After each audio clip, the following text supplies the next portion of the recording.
updates. Good morning, Tobago. Welcome back to Good Morning Tobago on Tobago Updates. Well, viewers, we are turning our eyes now to what's happening in our economy, especially when it comes to our food.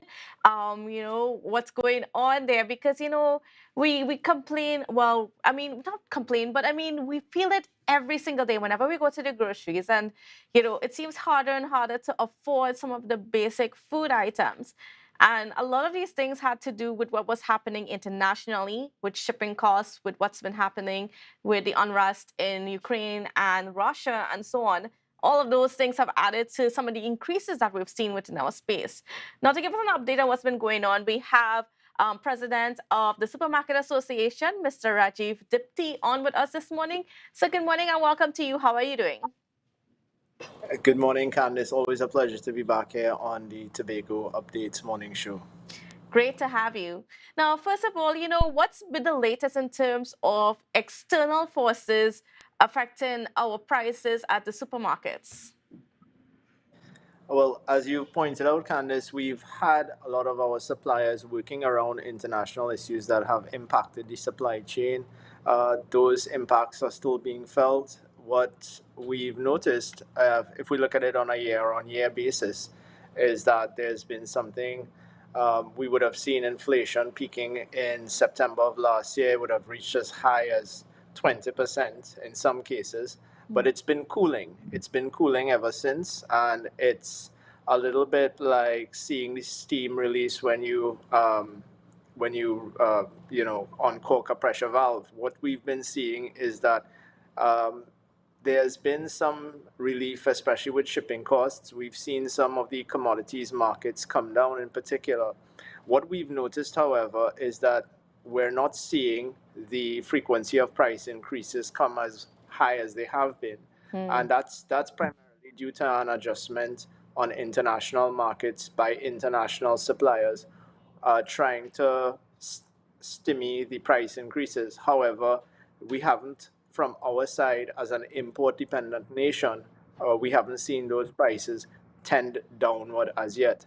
For some of the manufacturers, however, where the inputs for production, when you consider things like wheat and certain varieties of oil, grains, those things are coming down. It's taking some time to pass on those to the customers. What we're seeing is a lot of bulk buying, a lot of that taking place. However, it's a situation that's still very fluid because of international factors, particularly North America, where most of our imports originate.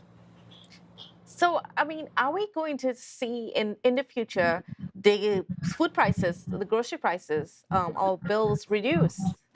The truth is that that's something, as long as we're importing from international markets, Candice, just something that unless those suppliers are able to reduce the prices, which we're not seeing right now, but we're not seeing them go up either.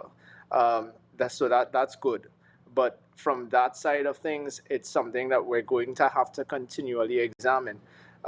It's really a question of food import substitution as well, because what you're seeing, especially in the stores right now, is a lot of customers opting for the cheapest items in every category. You're seeing a Yes. lot of penny pinching strategies put in place by customers, and we've adapted to that. We're of the opinion that customers are going to be employing this behavior for probably for the next year, and it's impacting a lot of popular brands who have seen their own consumption fall. And I think it's a good signal by consumers to some of these brands to say, hey, we're not going to be patronizing at these prices. We're looking for alternatives. So it goes back to patterns of behavior by customers and really seeing how the suppliers respond. Mhm. And, before we move on from the topic of supermarket prices, what's it been like in terms of dealing with, customs and immigration in terms of well, customs and excise in terms of getting our products into our shores? Because we know we've been struggling in terms of, the prices it costs to clear some of these items. Have there been any progress? I know that there was some talks recently with the government in trying to I don't know, to sort of mitigate that. But are we seeing any progress? I think when you talk to any importer in this country, and it could be for food, it could be for raw materials, it could be for anything else, they always point to the inefficiencies at customs and excise as a major mitigating factor, where, especially when you consider things like demurrage and you have to pay for the rents that are attracted. Now, certainly a more efficient port service would mean cheaper prices for the customers, because sometimes when these rents accrue, it's being passed on by suppliers to stores, and that's going to be passed on to customers. I think that there's been a lot of examination of the operations of customs and the port authority, particularly during COVID, and more so right now, especially when we consider that food security is really an utmost priority. So, are we seeing any improvements? There have been some attempts to push things such as the single electronic window, digital attempts to ensure that operations are more streamlined.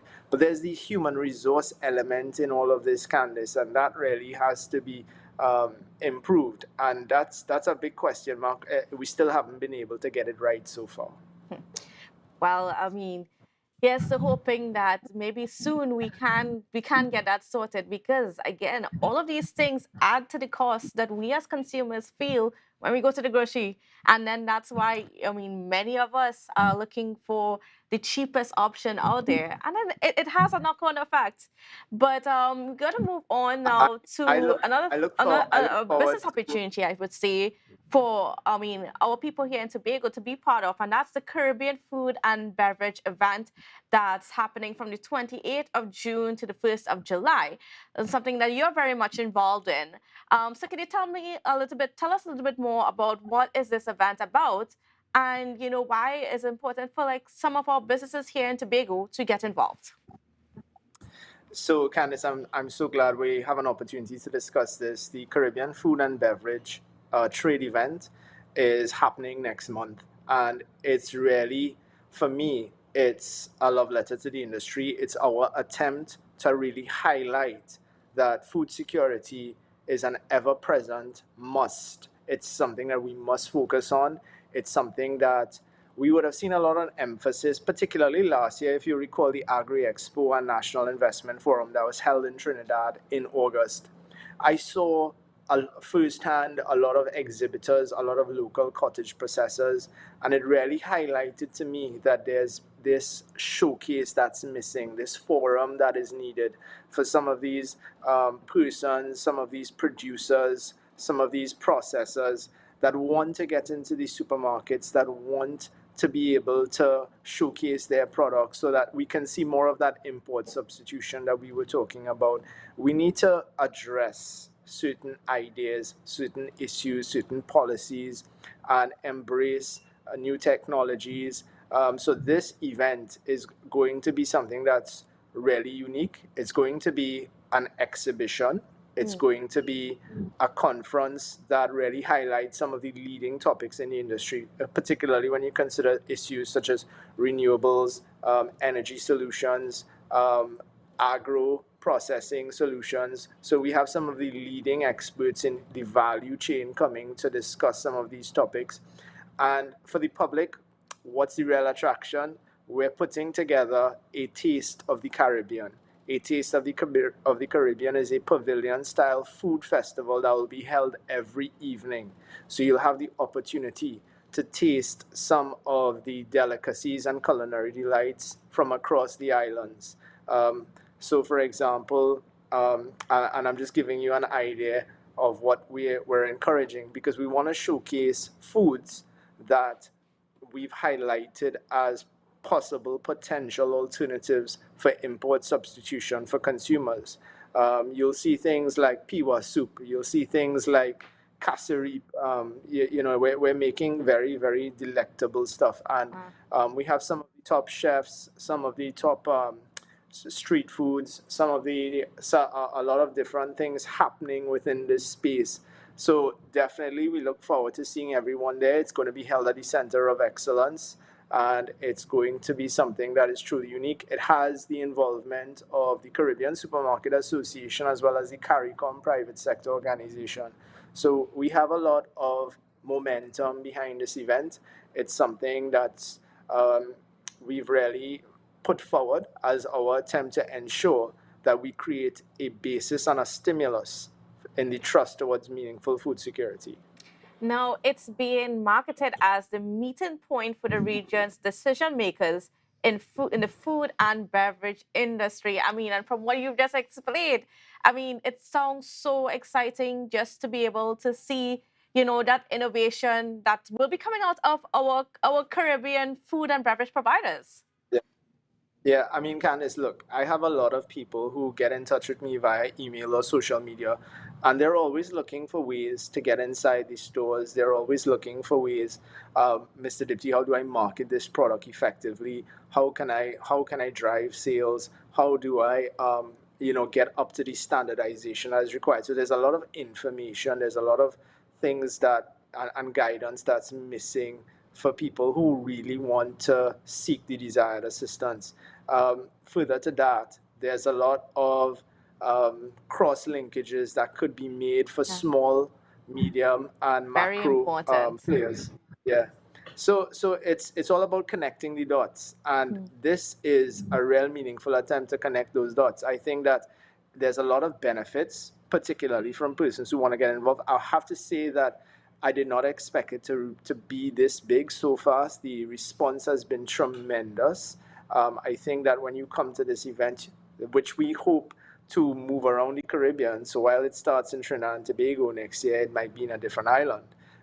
It's going to be something that on a continuous basis is going to create a hub for the Caribbean and Latin America, and that's missing right now. So we, with the meaningful support from our government and the governments around the Caribbean, we hope to create an annual success every year. And how can people get involved, whether they be business or whether they be participants? So you can get in touch with us via social media. Of course, all our channels are there. You can send an email to southexevents@gmail.com. They're our coordinator. You can also email the association directly, info@satthq.com. Just visit our Facebook page. All the phone numbers are there. We're very responsive. The emails are there. Send us an email. We'll send you a package. And we're also taking into consideration, Kandace, I've made some special arrangements that we will announce closer to the event for those very small businesses that cannot afford to pay. We have something of a peppercorn arrangement available for them coming up to the event, of course. But we're doing our best to really be as inclusive as possible. Like I said, the response has been tremendous and fantastic. It really speaks to the fact that a lot of people want to get beyond trying a thing and get into the space where they are really proactive. I want to thank you so much, Mr. Diptee. And viewers, if you are a local food provider or beverage, get involved with this. Networking is so important when it comes to, getting your product out there. And who better to network to than your brothers and sisters throughout the Caribbean? So check out the Caribbean Food and Beverage event. Again, thank you, Mr. Diptee. And viewers, we're going to a break and we'll see you after this. Have a great day, Tobago. Take care. A brand new dawning as the passion start to rise. The energy filled the sky.